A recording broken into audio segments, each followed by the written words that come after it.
शहरातील सर्व दाल चावल विक्रेत्यांच्या हॉटेल्स आणि गाड्यांवरील खाद्यपदार्थांची तपासणी करा, अशी मागणी नगरसेविका पूजा श्रीकांत वाडेकर यांनी केली।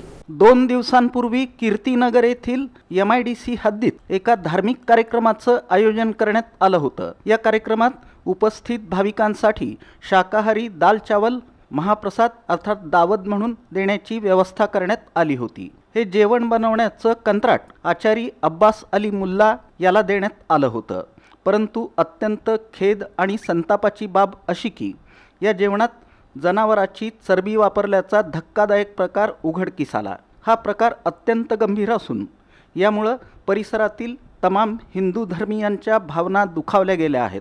या गंभीर घटनेच्या पार्श्वभूमीवर नागरिकांच्या आरोग्याशी खेळणाऱ्या संबंधित आचार्याची आणि यामागे असलेल्या टोळीची सखोल चौकशी करून त्यांच्यावर तातडीनं कठोर कायदेशीर कारवाई करण्यात यावी अशी मागणी करण्यात आली आहे। सोलापूर शहरात अनेक ठिकाणी दाल चावलचे गाडे आणि स्टॉल्स लावले जातात।